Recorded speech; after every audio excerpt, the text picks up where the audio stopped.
Olive, you gonna take your place? Not on the couch.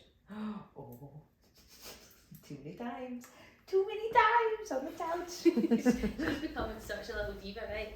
Every time we go to bed now, she takes forever for her last period. I'm like, right, as soon as I say right, she runs, she hides in the boxes under her bed, and we'll be like, where's Olive? Like, where could she be? And you just see her little tail like wagging on the bed. She's like, they don't know I'm here. Sit down. So what we're gonna call this video, sex working as Prostitutes. No, because there's a differentiation actually between a prostitute and well, it's not a differentiation, but there's like different terms for like sex work and then prostitution. In Fair. a sense, but I feel like prostitution gets such a worse rep than all other types of sex work.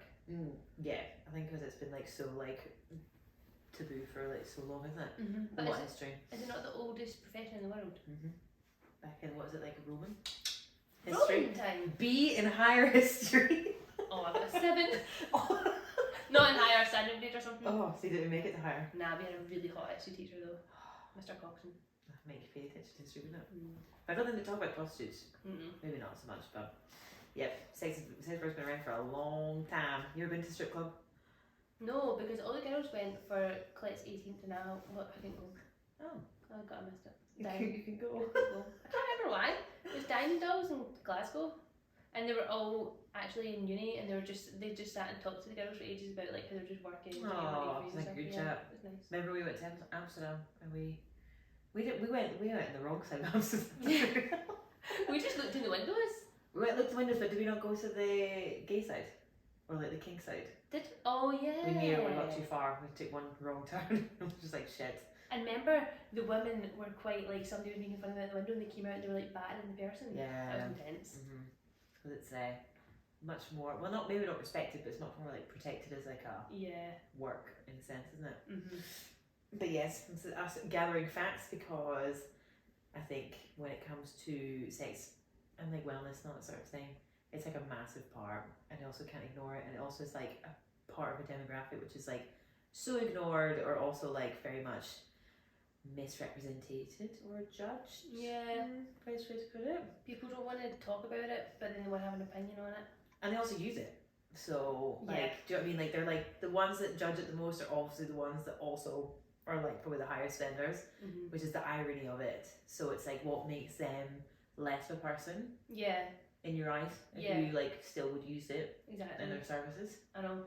I actually think it's so frustrating when it's like guys that are like slagging it off or like. I've never had a girl that's like into like does porn or a cam or whatever. Yeah, but they'll use it as especially like Savannah telling us like guys, she's like, you just don't know who you're sitting next to on the bus. Yeah. Like people who like, she knows the jobs they have, they're in good jobs, they've got wives, kids, and they're like asked her to do freaky shit. Mad. So it's one of those things. Here's good stuff. So basically, we'll go with like the definition / where it came from. So this is all coming from evidence based from a book called is it called Sex Work Revolutionists? I think so. I'll find out the actual like book title, but this is where I got a lot of my stuff, and it is written from the perspective of sex workers in a very brutal and honest way, I would say.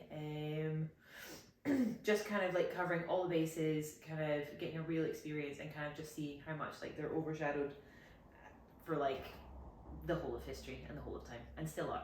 So it's something that's worth highlighting, I think.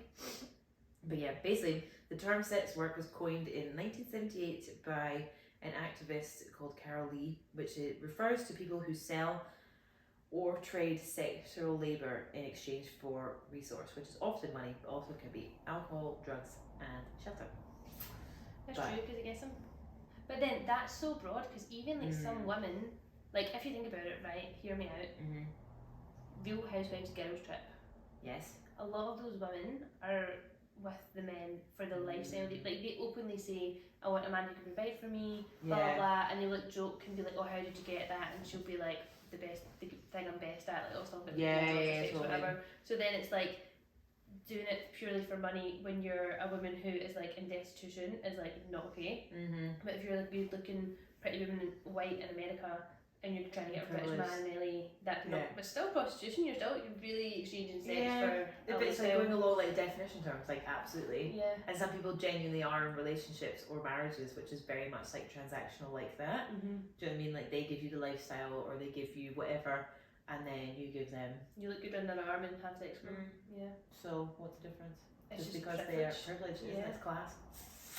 But obviously, this term obviously like covers like all different kinds of sexual labor, like peep shows and porn. But like this is like basically primarily covers prostitution as a definition. Yeah. But they are basically from like this book and kind of what we've been like gathering from our evidence is that basically like they are the original feminists, I'd say. Like they are very much the ones that are stigmatized and are put down in a world full of men, and also advocate for themselves, but are Olive would be a prostitute if she would be, wouldn't you? Stop. There's nothing transactional about this though, is there? Like she'd give it I don't know a if you can see it in the camera, she's really violently Olive!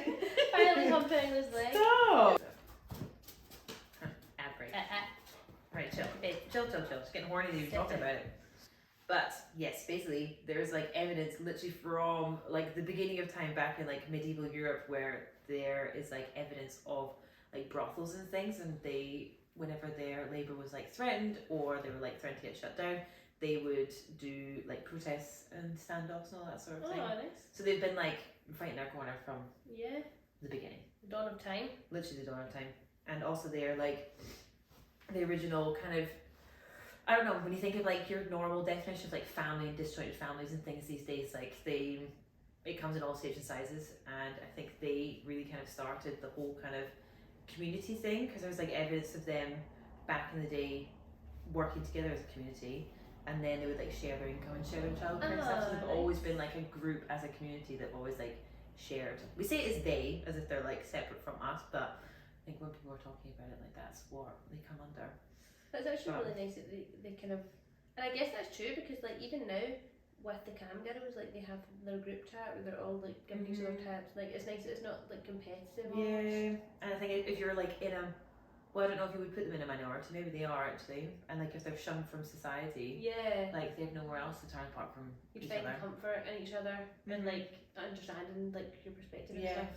Because a lot of like it's very different from then and now, but like back then, obviously those sort of things would be a lot more for like food and like a wage and all that sort of thing. Like there's only so much you could do.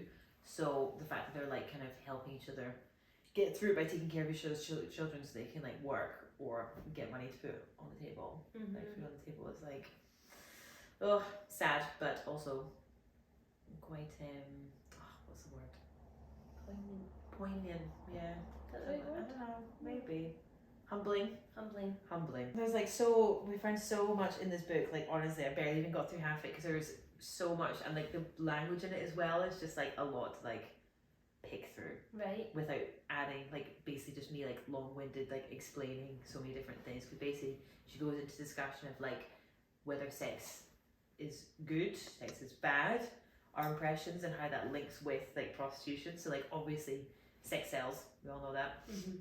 But then where does the line stop of when sex is bad? And that's Yeah. when it comes to like prostitutes and sex workers. Like Even the fact that like you can have an advertisement on Instagram or whatever of a woman in like a really revealing bathing suit, but if a sex worker or like on OnlyFans was to put up a picture, if somebody with like a tainted background was to put up a picture in lingerie, that would probably get reported. Yeah. But not like what's that brand, Caledonia? They have all like naked ladies, like not like lingerie and stuff. I know. But it's like society decides what's okay. Yeah. Or if you've got like saying you're like a celebrity, or you're like a personality in any shape or form, and if you have got a history of that, you're just like still branded very much so. Yeah. And you're not taken seriously as a person. Yeah. So it's just like why I think they really go, and they probably explain it better than I ever could, but like goes into like that spectrum of like when sex is good, which is what we all know, like we all are like full advocates for it. And then when does it start to cross into that kind of like, oh, sex is bad, that's dirty, like that's wrong sort of thing. Like when do we get to decide that as like a society? I know.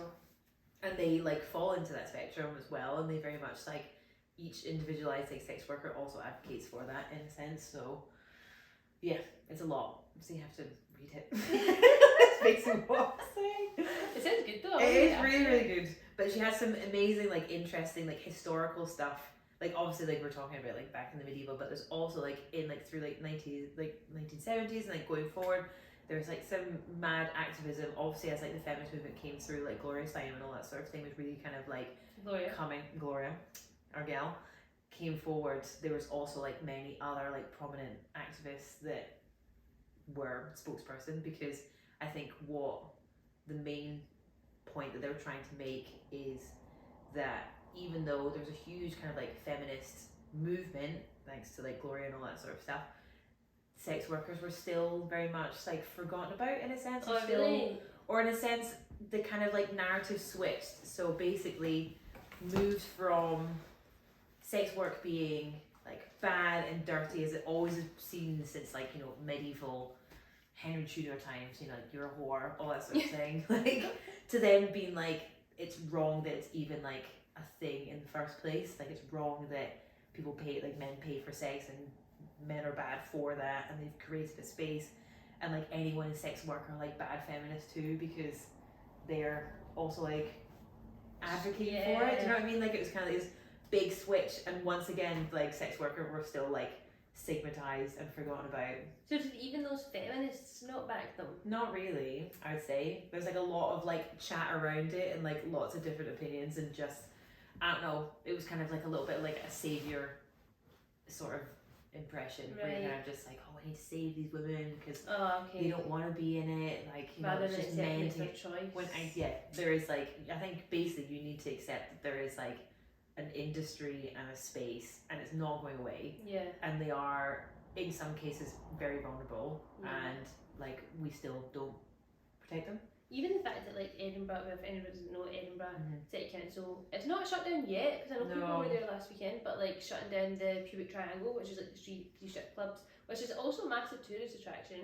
But like by shutting that down, you're not going to eliminate that industry. It's just going to push it underground and make it more unsafe. And those girls are going to have like no protection, because they're going to still do what they want to do, whether that's because they've chosen that as their career or they have to do it, you know. And yeah, there's going to be no way of like being able to trace them, no way to be able to protect them, security. I don't even know how they can just decide to shut that down. It's obviously like voting through council, I think. Fuck the council. Fuck the council. Can I pick up my bins? Yeah. Can't pick up my bins, but you can shut down the Pubic Triangle. But yeah, apparently there was a sex worker activist called Margot St. James back in the 1970s. She was around time of Gloria Steinem, based in San Francisco, and she created this kind of society called Coyote, which stands for Call Off Your Old Tired Ethics. And she would host these like hookers balls, which were like all like invited like all these sex workers, all these sort of things. Also was so big that like celebrities and politicians came, and it would like really kind of like put forward like sex workers like rights and things on the radar. Would there be sex work at the party? There would be like sex workers that attended like these big like high money balls. But would they work there, or was it just like a party? It was just like, it wasn't like a sex party. They'd just come, and it would just also be like, I think just basically the fact that like the reality of like celebrities and politicians sitting next to like sex workers and being like this they're like real people and raising money for it and all that sort of thing. Oh my god, I love that. I know. We should definitely name a product Coyote one time. That would be cool. Wouldn't it? Call off your old tired ethics. Sick. And their slogan, which was a vulva. It was a hand touching a vulva apparently, and their slogan was, "Our convention is different. We want everyone to come." Oh. It's really cool. I think she like carried on. I don't know what happened with Margot St. James. I have to look her up, but I think she was pretty big back in the day for activism and all that sort of thing. Yeah. Specifically for sex work, but she sounds like a legend. yeah. I can't believe she's not had more like people know about Gloria Steinem and all that. Nobody knows about. Well, this is I think what the point was trying to make was the fact that obviously with that feminine movement, like, they ignored. they were so big. Okay. And I don't think Gloria Steinem herself actually was very much. She was always very much, we can't move forward as a as women without half of us being left behind. I think it's one of her quotes or something. So she was all for that as well. But it's just kind of like a little bit of a classism that comes into it, which really brings it down.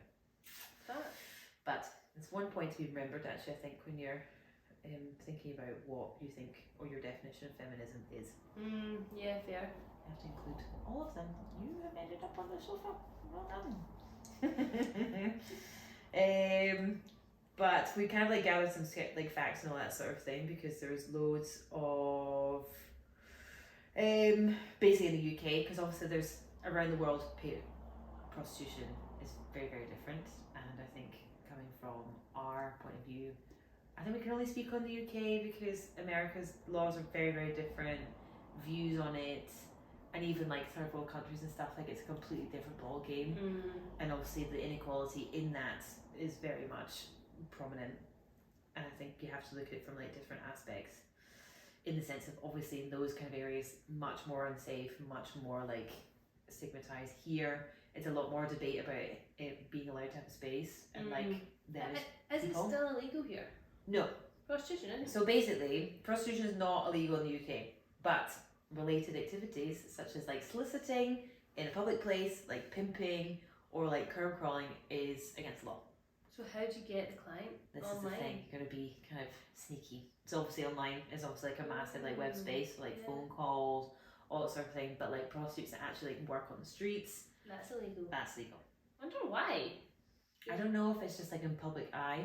I don't know. Then again, don't get me wrong, there's also probably more like specific laws within that, within England, Wales and Scotland. There's a slight difference, but that was like the broadest term that I could find. Interesting. I guess maybe it's like, so you can pay for sex, basically, but it could be in a sex shop. Yeah. Basically, they want to contain it. Yeah.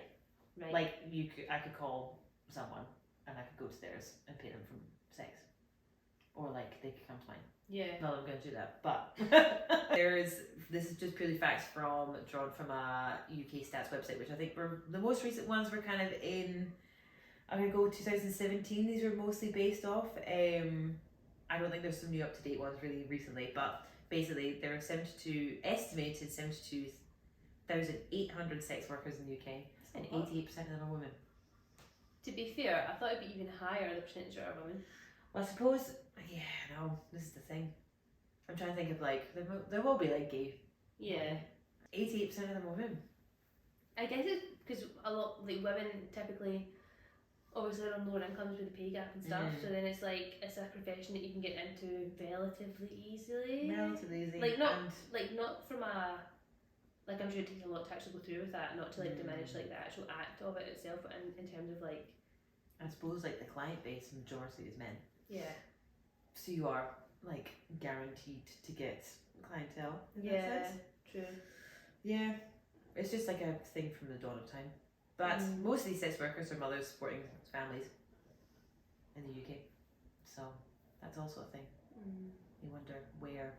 Well, no, you can't question like people's motives to go into it, but I think that's just like a worthwhile thing, like remembering, to be honest. But this website also found that 70% of UK sex workers have worked in healthcare, education, or the voluntary sector. See, that's all low-paid, female-dominated jobs. Yeah. So it makes sense. Yeah. And it's like, if you know you can get double your income doing that, and you're struggling week to week, hand to mouth, especially the way things are right now. Yeah. You're probably just tempted, and then you're like, oh, I'll try it, bad. and then you get the cash, and you're like, well. Sucked in by the quick, easy money, isn't it? Yeah. Do you know what I mean? And I suppose if it's in the safest possible, there's ways to do it safely. Can work is relatively safe. Yeah, and there's ways to do it that's within your boundaries that you set for yourself, I suppose. This is a very like open, or I don't know, very kind of like broad blanket judgment, because actually, to be honest, there'll be girls out there that do it and be like, there's no way you could do sex work without having to push your boundaries. But I think you do end up, well, from speaking to Savannah, it's like you start quite tame, and then they know what you're like, then you get a wears off, and then you have to like up your... Yeah, to get popular and stuff, because I actually think it's very competitive these days. And then if you've quit your job to do that full time, you can't be like, oh, I don't want to do that, like that's your income. Yeah, totally. Find your niche. But I suppose you have to master concepts, like review what you're still comfortable with, and eventually you will find a medium. Yeah, or borderline. Yeah. I think, but yeah. So it went on, actually, interestingly enough, to kind of like talk about the kind of cuts and also the kind of like percentages of people that have experienced from like politics and like the whole kind of that sort of thing. But I think what did they say? It's like 86% of austerity cuts have targeted women. The government? Yeah. Fuck. So obviously like all those kind of cuts have then affected women, which then in turn have potentially turned to sex work, which is what you were just saying, like low paid income jobs, which is crazy. You don't want to say the term of like them being like forced into sex work, but if the space is there and the money, do you know what I mean? Like that's what I wish there was a stat on, is like the percentage of women who are doing it, because some people are highly sexual, they don't have an issue with it and they want to do it. But then what's the percentage? It's kind of similar to porn. Like what's the percentage of people who had every other, not like obviously you'd be like a superstar, but if you had other options on the table, would you still do that, or is it your last resort? Yeah. We really want to get, like, it's really hard to like gather that sort of data. There was one fact they said it was like a 60% increase in street prostitution down in Doncaster was primarily attributed to benefit sanctions. Shit, really? That was back in like 2017, but fuck. I don't know how they managed to get that, like collected that fact, but I think a lot of the people they interviewed were like, that's why. They should take that to the government. Yeah. Like, I mean, like, this is kind of like what we're working with. and it's probably women, single mums, who've been left with it, and then that links to abortion. Yeah. Literally everything is against us. It's all kind of like links back around to each other, isn't it? Like there's a knock-on domino effect when it comes to that. And they're the ones that suffer more. But yeah. There was another one actually. There is no evidence that drug use among sex workers is higher in any other job. And people always tarnish it, don't they? And say, They think, oh, you're all druggies, you're all taking loads of money, like you're all just taking loads of gear. addicts and all that. No, not necessarily. No, much more so clearly than Other job. Not your highest paid banker. Yeah. Literally. Literally. So it's just kind of like tarring it with the same brush. You both just said the same thing. Bankers! You were like, banker, literally. Twin minds! It's almost like we rehearsed this. But it's what you think of, isn't it? When you think of like jobs that high drug use is in. Like, come on now. And all that. Yeah. And then these sex workers are like left to be like, oh, you're an addict. Like, but then it's privilege, it's money. They're wearing nice clothes, taking coke. You're in whatever wearing coke. Yeah. Still taking coke. It's literally. Like if you take coke in the street or you take coke in like the rich, you're still fucking taking it. Exactly. I suppose it like links on to, because obviously then like they are targeted with more like criminal offences and all that sort of thing. Especially within the UK. You're really loving your hand. Licky. You're looking at me with sheer love in your eyes. Because you're like, I can't live on the sofa. I'm always on the sofa when you're here. A huge amount of violence when it comes to sex work. Like, massive. And actually, if anything, the kind of like criminalisation of it is like increases the chances of violence, because they are more at risk of attack and all that sort of thing. But they also don't have a great relationship with the police. They're not trusted at all. If anything, they think it's worse to be arrested and to turn to the police for that sort of thing than it is to stay on the streets, which is horrible and scary. We are like, sometimes I think about that, like when something happens and you're like, oh fuck, I wish the police were here, and you see that as like a white, like like, do you know what I mean? We're very privileged to find that they safety in the safe, police. But you like sometimes think, oh, like if you were black, or like if you were like a sex worker, like you're like that safe, like you put so much of your safety in the place that you can just like phone 999 and they're going to come get you, and then it, like, I don't know, it must be an awful feeling to think that that's actually not someone that you could turn to if anything like likely to worse. I think mainly with the facts when it comes to like violence, is they're the highest like murder rate compared to women in any other occupation. Sex work. Is it the highest murder rate of any occupation? Compared to women in any other occupation. Any female related occupation? Fair. It's so hard because you want to like argue it and be like, you know, sex work like deserves to be supported and deserves like the safe space and everything, but there's this dark side to it that you can't ignore, and I don't know how you fix that. With like you can't ignore it. But it's probably by legalising it and surfacing it and making it like something you can speak about. Then it can be vetted more, and then it can be completely you can have safe, like total safe spaces with like all the security in place. Yeah. Because if the Cross-checks all brothels are going to get raided at a higher frequency or higher rate, then they're not going to want to have all this like police, like CCTV and all these things that they can look at, because it's more reason for the police to come round. Do you know what I mean? Yeah. Which then makes it more unsafe. Yep. Obviously, it's much safer to do work indoors, but like that, technically, illegal. So there's kind of like or outdoors. Sorry. Oh, I said much safer to work indoors with others than it is, but this is illegal because that's like brothels. They're technically illegal. I thought that was because it's soliciting it. It's like as a company. Yeah, it's soliciting it because it's like as a company collectively working together. You can't have a prostitute company. No. It can just happen. Yeah. If you wanted to do it, but if I was running, if I was a pimp. Yeah. Ah. Yeah. Do you know what I mean? So obviously, like having brothels things are much more safer because they'll have security, they'll have like other witnesses and all that sort of thing. But again, it's illegal, so they have to be super careful. Yeah, you can't sit over there. One of the darkest ones was sex workers are 3 times more likely to experience rape and other violence in countries where sex work is criminalised. Yeah, there you go. Yeah. Research shows that where arrests of sex workers and clients were high, less women report violence. In Ireland, reported crime against sex workers rose by 50% after clients. After it was criminalised, it was. Well, that's not really that surprising, is it? No. That's such an easy start for them to be able to like make it legal. Yeah. Do you know what I mean? Like it just like kind of doesn't answer all the problems, but it would help. Definitely help. Yeah. If they felt, because if you've done something illegal, it's like if you take drugs and you have a bad trip, you're not going to phone the police because you've taken the drug. If you've got yourself into like a prostitution situation, you're like getting raped or battered, then you're like, well, am I going to go to jail and be raped? Yeah. Have been raped and now have to go to jail? Like. And then we were asked the questions like, how did this happen in the first place? Yeah. You're soliciting sex. Like, yeah. You know what I mean? Like literally, there's no. Can't win. They're just not protected at all. No. It's crazy. It's absolutely crazy for the amount of like money and the industry that it is in itself. It is. Also, the government's so fucking greedy, and you can charge so much for it. You'd think they would be like raring to, like, we're in an economic downturn. Just fucking legalise this and get the money for it. I know, exactly. It is wild.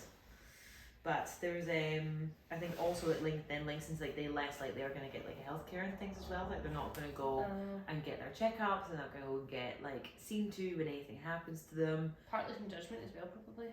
Yeah, definitely. Which I think hopefully I'm kind of hoping that I think in this, hopefully in Scotland more. I don't know what the stats are, but they are trying to really kind of change that. But I think from a nursing's perspective, from my experience. Have you ever had any? Yeah, definitely had, and I not necessarily like linked like their health been like linked to their sex work, but they've definitely like it's either obvious that they've been doing sex work or that it's part of their history and things. But I don't know, it's like maybe this is just like from purely just a like very personal experience, but like definitely are still like stigmatized, I'd say. Yeah. Like obviously they go through like more routine checks and all that sort of thing, but I don't know. Within medicine, it's still very much stigmatized, that they're not worth, like if anything, if they are infected or they do get STIs or anything like that, it's kind of like seen as like, well, it's your fault, it's what you work in, sort of thing. When actually that's not necessarily, because like important things, it's like the lowest like stats for STIs because they're so vigilant, and like most of like pornography, well, there's like above law pornography, like do all their vetting and things, so it's like such a like misguided judgment, which is quite sad. But yeah, basically there was like a study, this is quite old though, it's 2007, but like 62% of street workers and 90% of parlour workers haven't disclosed their work to their GP, which means that when they are going, they're not getting like fully, they're not getting checked for the right things, and they're not, also the doctor doesn't know to be like, are you okay, like if you've got bruises or exactly, like kind of that sort of thing, and what to like test out for. And obviously it's just what was it saying? Decriminalisation could reduce new HIV transmissions by up to 46% globally over a decade if they were just more decriminalised. See, everything's in the favour of decriminalising it. The government love to criminalise. They're so, I think it's so scared of looking like they support sex work in that kind of aspect. Yeah. Like it's just seen as just like, that is so controversial, do not touch it, like you will get so much backlash for it when it's a gigantic part of your population. Yeah. And you're going to help save like so many women's lives. It's gigantic. But yeah, it's also like really worked. It's always New Zealand. I know, well that's the thing, New Zealand are fighting the good fight. Yeah. But that's a nice bit to end on. It is actually. But like to kind of like try and like end it, basically back in 2003 New Zealand decriminalised sex work with verifiable success. Verifiable. Yeah, verifiable. Over 90% of sex workers said they had additional employment, legal, health and safety rights. And then 64.8% found it easier to refuse clients, and 70% said they were more likely to report incidents of violence to the police. Oh, so good. Yeah. Honestly, I feel like they're always ahead of the game. Do you know what I mean? Like there's proof in the pudding when it comes to that. It's good that they've actually taken a step and done it, because you can like say like, oh, it could do this, it could do that, but they've literally done it and that's the result. So Yeah. you can't aspire. I also think in like places like Amsterdam and things, which also where it's legal, have much more of like a better way of approaching to it. Like you can't just like shove it in the back alley, like it is there Front and centre. and it is making money in some shape or form, so protect it, put money into it, invest time into it. Yeah. You'll get a lot back. Yeah, it's so true. And ultimately you're doing like the right thing by those people. So interesting, I'm definitely going to read this book after you. We'll post the book in the description. Yeah, I've add a link to it as well, but it's definitely, careful of the camera. Watch the stand. But I think basically what we're trying to say is there's like, it deserves the highlight, because you can't honestly say that you are kind of discussing women's health without highlighting the fact that this is like Such a major big part of it. Yeah. And they probably know far more than we do. Yeah. They see so much more, they have so much more experience. Yeah, I know. And it's like, it's forgotten about, you're right, like, I haven't seen anybody else talking about this kind of stuff. And they're so human. Like I saw a girl, I saw a girl on TikTok the other day, and she's a cam girl or whatever, like openly talks about doing her OnlyFans and stuff, and she was like, the most question I get asked is like, you just don't look like you do cam. She's like, yeah, I'm not fucking walking around with my tits out the whole time and my ass hanging out. She's like, I go to the shops, I go and brush my teeth, I go and watch movies, like I'm exactly the same person as you. Yeah. Like that is just my job. And she was like, and also I'm rich. Like she was just like, what the fuck am I meant to look like in your head? Like you're mid luxury at all times. Big like bunny ears, like red lipstick, all that sort of stuff. But I was just like, yes, that's exactly what we're trying to do. Yeah. Oh, it's been such a good video. I think it's a good book. I found it really interesting. It's just all them facts. You gotta do the research, my friends. You gotta do the research before you can honestly say that you can speak openly about it. Yeah. I think. But if anybody does read it after watching this, let us know. And also if there's anything else you'd like us to look into. Yeah, and anything to add? As I say, this is purely just from like fact gathering, so we might actually be totally on the wrong foot, which we'll hold our hands up for, but we're trying our best. we're trying our best. Yeah. We're trying to shed top light on things. So give us be easy. Yeah. But no, thanks for listening. Thank you, Olive. Thank you for being the star of the show as always. Thanks, Tootie. Yay! Bye.